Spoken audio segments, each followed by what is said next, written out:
Olá, queridos alunos. Nessa videoaula, a gente vai tratar um pouquinho a respeito do sistema cardiovascular, tá bom? Bom, o sistema cardiovascular, ele também pode ser conhecido como sistema circulatório humano, tá? E qual é a função desse sistema? Fazer o transporte de nutrientes e oxigênio. Só que tem um detalhe: todo esse transporte de nutrientes e oxigênio é feito através do nosso sangue, tá bom? Ou seja, é o sangue que, entre aspas, viaja pelo nosso corpo através de quem? Dos nossos vasos sanguíneos. E tudo isso só pode ser possível devido ao coração, tá bom? Então, o que eu quero que vocês entendam é: o sistema circulatório, ele tem vários elementos ligados entre si, tá bom? Primeiro que ele transporta oxigênio, só que esse transporte de oxigênio não seria possível se não fosse através do sangue, e o sangue não conseguiria pegar impulso para bombear em todo o nosso corpo se não fosse através do coração, tá bom? Agora a gente vai falar um pouquinho a respeito do sangue, algumas características desse elemento importantíssimo para o ser vivo, tá bom? Primeiro, o sangue ele é um tecido líquido. Aí você me pergunta: professora, como assim um tecido? Quando eu lembro de tecido, eu lembro de pele. E como que o meu sangue pode ser um tecido? Aí no segundo pontinho do slide, você está vendo a palavrinha plasma. Plasma é um componente do nosso sangue e é praticamente mais da metade do nosso sangue é composto por plasma. E é essa estrutura, é esse componente que faz com que o meu sangue, apesar de ser um tecido, ele seja líquido, tá bom?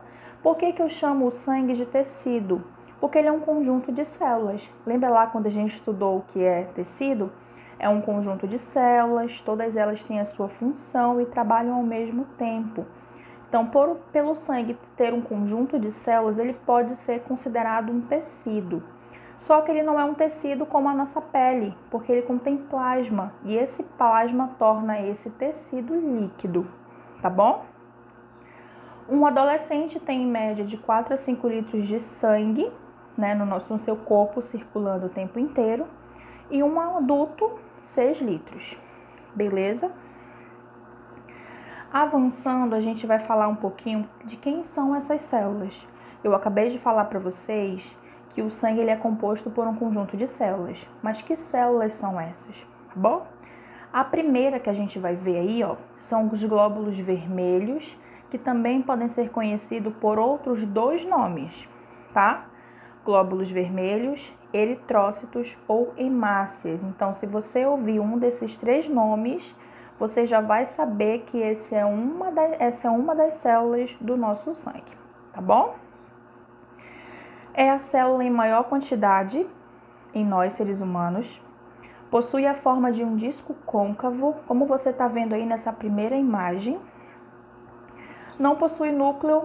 Detalhe, são produzidas pela nossa medula óssea, são ricos em hemoglobina e é exatamente esse elemento, essa hemoglobina, que faz com que o meu sangue tenha a coloração vermelha, tá bom?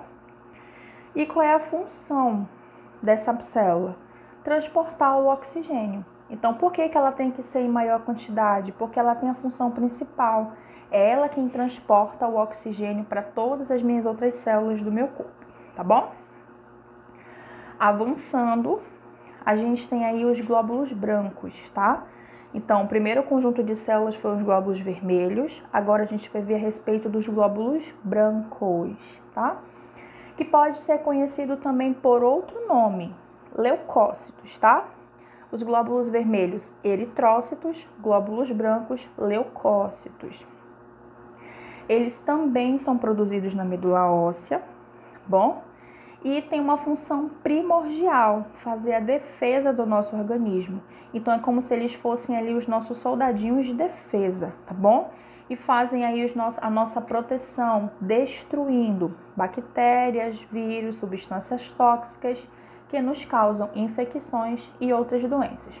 Se a gente analisar na imagem, nessa primeira imagem que vocês estão visualizando, a gente percebe que a grande quantidade de glóbulos vermelhos, né, para pequena quantidade de glóbulos brancos, mas isso não tira a sua importância, relevância para o nosso corpo, tá bom?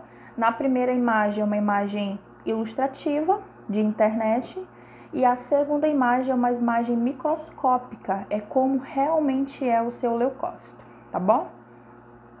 Avançando, vamos ao terceiro tipo de célula sanguínea, plaquetas. Só que vocês também vão ouvir por aí que plaquetas não são células, são fragmentos de células, são pedaços de células, tá bom?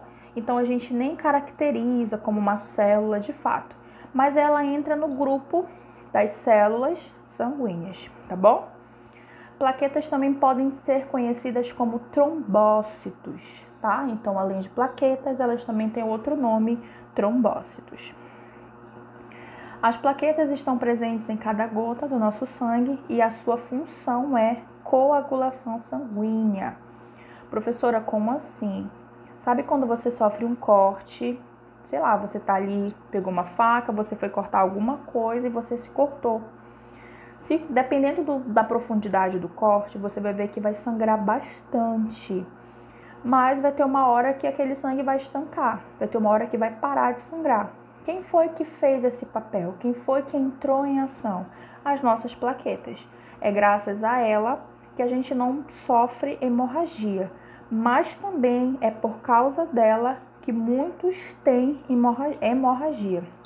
Então é por isso que é importante, eu lembro que eu falei isso em sala de aula para vocês, por isso que é importante a gente saber como que estão as nossas células sanguíneas, tá bom? Em que quantidades elas estão. Todas essas células que eu mostrei para vocês, elas têm uma quantidade exata para ter no nosso organismo. Se tiver demais, me prejudica, mas se tiver menos do que o necessário, também me prejudica. Então as plaquetas, ou elas podem me ajudar, né, evitando que eu tenha uma hemorragia, ou também elas podem fazer com que eu tenha uma hemorragia, ou do contrário, ter uma trombose. O que seria trombose? São coágulos sanguíneos. É quando o meu sangue ele engrossa, cria pequenos coágulos e com isso ele fica dificultoso para passar entre os meus vasos. E é por causa disso que muita gente tem derrame, tem um AVC, porque com esses coágulos sanguíneos, eles não conseguem passar entre os nossos vasos. Então, nossos vasos dilatam e às vezes chegam a estourar. Por isso, as pessoas às vezes sofrem os famosos AVCs da vida, tá bom?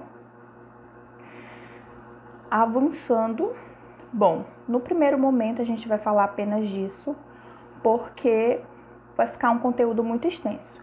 Mas vai vir aí uma próxima videoaula dando continuidade ao nosso conteúdo, tá bom? Um beijo, até a próxima aula.